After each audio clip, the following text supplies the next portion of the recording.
Hey, this is ASpengler, and today we have another vehicle build. Today it is the M20 Utility vehicle or scout car. The main reason I made this one was because recently I made a M8 Greyhound, and they're pretty much identical in like the way of their chassis. It's just the main difference between the two vehicles is the M20 has kind of a open body, and then there is kind of a circular ring with a 50 cal mounted on it. The M8 Greyhound is more closed off, and then they have a turret on the top. So you can check out my video on my custom M8 Greyhound. And some things that I did differently on this one, if you've seen the Greyhound video, you saw on the Greyhound one I put the extra side skirts for extra armor protection. On this one I decided to not put the extra armor skirts on because in World War II some of them had the extra armor and some of them didn't, and so here I kind of wanted to represent that and make this one a little bit more unique from my Greyhound build. But before we go too much more in depth into the build itself, I did take some time lapses as usual, so let's go ahead and watch those and then come back and go a little bit more in depth into the vehicle.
Okay, coming back after those time lapses, big thing you probably noticed is I added all these like little supply crates and other little munitions, boxes, stuff like that, just to add some more detail on it, and just kind of, yeah, general just little details here and there. So I'll kind of pull some of those off so you can see the more details of it.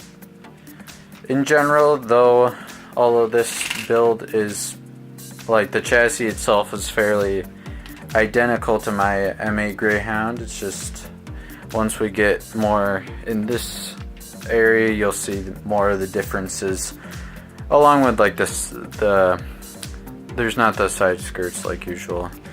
Got the bazooka on here, which is something you'd see quite often on these vehicles, just because it doesn't really have much anti-tank capability. So the crew would normally have a bazooka handy, just in case they encountered enemy vehicles.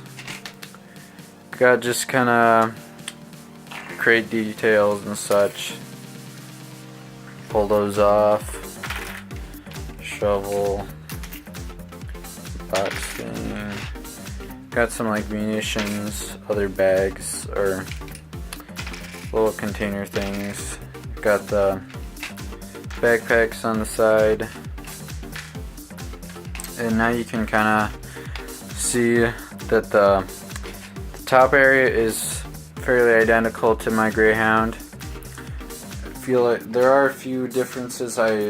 Since I didn't have the armor skirts on, I added a few details. You can see a little bit more texture in there. It's in the Greyhound, there is just flat tile. I kind of added a little bit of detail underneath just because you can see it, and I don't know, make it look like there's kind of some suspension and such. Other than that, back's similar, pretty much identical. I made the side areas a little bit smaller. That's just because this area right here had to be a little bit smaller because I wanted to fit guys inside. You can see I currently have 2 guys in there and then the gunner. I probably could fit 3 guys in there, but they'd be pretty tightly packed inside. So I just have 2 in there, and you can fit 2 fairly well in there. One thing I really wanted to do is make sure I had a room for a driver. It's not completely accurate though, because normally there'd be a driver and a co-driver.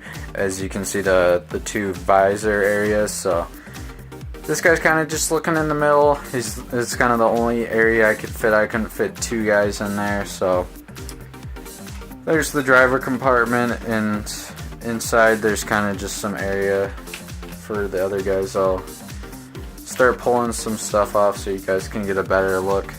Got the gunner with the 50 cal.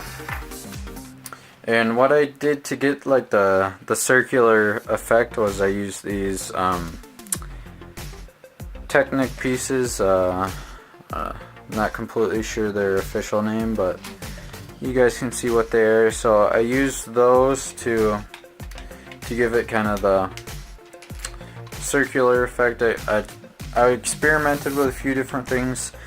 This one gave me the best look out of all of them. So there's that, and with this area here, it adds a really nice detail to, or nice area to put like backpacks and stuff. So that's that. This can be pulled off like that. And there you can see the compartment area. Not too detailed. I kind of just put grilled pieces and such. Other than that, there's not really any other details in there, but there's enough room for 2 guys comfortably. You probably could squeeze in 3 if you really wanted to. So that's kind of it for interior and such. Other than that, all the other details are pretty much identical to the Greyhound I made. So with that, thank you guys for watching. I hope you guys enjoyed the video. If you like what you saw, please like, comment, subscribe. Thank you guys for watching, and I hope to see you guys in the next video.